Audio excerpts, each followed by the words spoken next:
भारताच्या काश्मीर भागातील सेनगाम या ठिकाणी निष्पाप पर्यटकांवरती झालेल्या भ्याड हल्ल्याच्या निषेधार्थ आणि या निष्पाप पर्यटकांना श्रद्धांजली अर्पण करण्यासाठी आपण समस्त खेडवासी सर्वजण सर्व धर्मातील व्यक्ती या ठिकाणी उपस्थित राहणार. तर कालचा दुपारचा दिवस हा आपल्यासाठी खूपच दुःखदायक आणि क्लेशदायक आपल्याला तो दिवस ठरला. काश्मीर म्हणून आपण स्वर्ग म्हणून पाहतो आणि या काश्मीरला जाण्याची इच्छा प्रत्येक भारतीयाच्या मनामध्ये असते आणि मग या काश्मीरला मी कधीतरी आयुष्यात एकदा भेट देईन अशी इच्छा असताना मग स्वतःच लग्न झाल्यानंतर त्या ठिकाणी फिरायला जावं आणि तिथला स्वर्ग अनुभवावा यासाठी इथले अनेक महाराष्ट्रातले पर्यटक आणि देशातले पर्यटक त्या ठिकाणी गेले. गेल्या 7-8 वर्षामध्ये 10 वर्षामध्ये तिथली असणारी दहशतवादी कृत्य ही काही अंश प्रमाणात कमी झाली किंवा बंद झाली. सरकारच्या विकासाच्या धोरणामुळे काश्मीरमध्ये रोजगाराच्या संधी उपलब्ध झाल्या.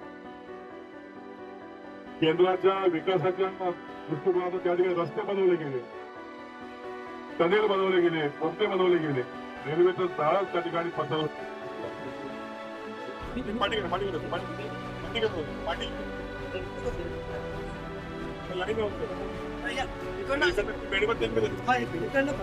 सगळे मेणबत्ती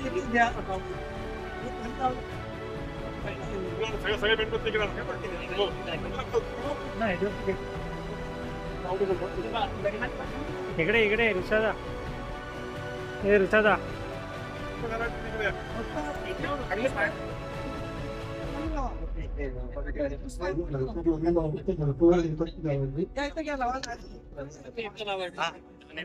इकडे मागे मागे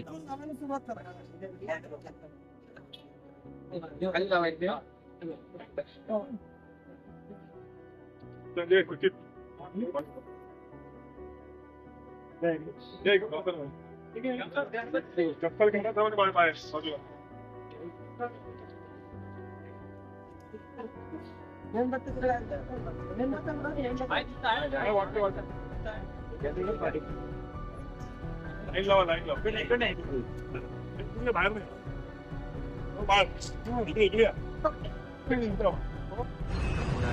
आज आपण एका वेगळ्या आणि आपल्या देशावर झालेल्या एका प्राणघातक हल्ल्याच्या निषेधार्थ आणि त्या हल्ल्यात निरपराध जे काही आपले 26-28 जीव गेलेले आहेत आपल्या भारतीय नागरिक त्यांना श्रद्धांजली वाहण्यासाठी आणि या भ्याड हल्ल्याचा निषेध करण्यासाठी सकल हिंदू समाज आणि हिंदू भारतीय स्वाभिमानी नागरिक म्हणून जमले.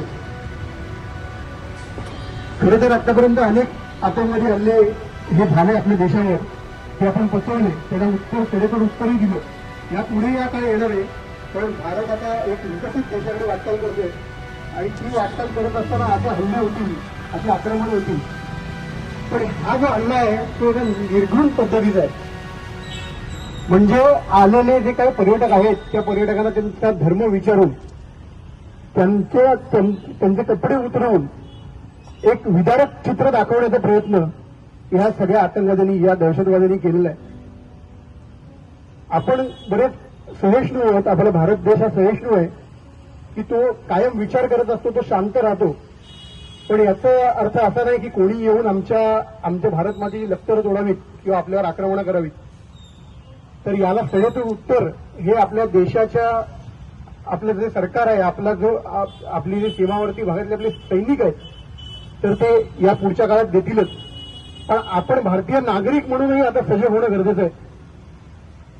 काल त्या आतंकवादी हल्ल्यात काय झालं तर आपल्या भारतीय नागरिकांचा, आपल्या भारतीय सैन्याचा वेश परिधान करून ते आतंकवादी आपल्यावर हल्ला करायला आले. जे आपल्या आयुष्यातील 4 चांगले क्षण घालवण्यासाठी काश्मीरमध्ये गेले होते भारतीय नागरिक, तर त्यांच्यावर त्यांना नाव विचारून आणि त्यांचा धर्म विचारून त्यांना मारलं गेलं. ही किती निर्घृण पद्धतीची हत्या आहे याचा प्रत्यय आपल्या सगळ्यांना आला असेल.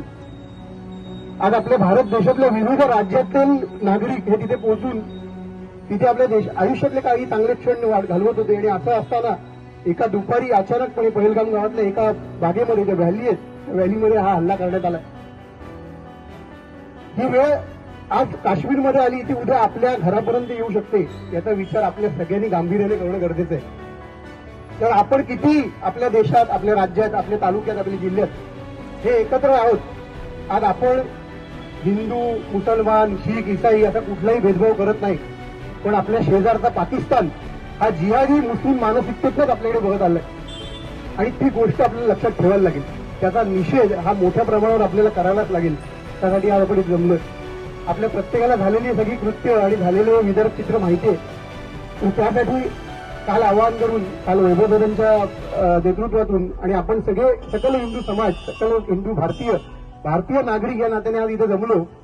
आज आपण या सगळ्या मृत नागरिकांना श्रद्धांजली वाहणार आहोत, पुष्प अर्पण करणार आहोत आणि त्यानंतर प्रातिनिधिक स्वरूपात मेणबत्ती लावून श्रद्धांजली अर्पण करणार आहोत. खरं तर हिंदू भारतीय संस्कृतीमध्ये किंवा आपल्या भारतीय संस्कृतीमध्ये मेणबत्ती लावून निषेध करण्याची व्यवस्था नाही. पण त्या मेणबत्त्या का लावायच्या तर त्याच मेणबत्तीतून प्रज्वलित झालेला अग्नी हा आपल्याला त्या आतंकवाद्यांचा खात्मा करण्यासाठी वापरायचा आहे. उद्या आपल्याला सशस्त्र होऊन क्रांती करायला लागेल. आपल्या घरात प्रत्येकाने एक तरी शस्त्र किमान शिकलं पाहिजे.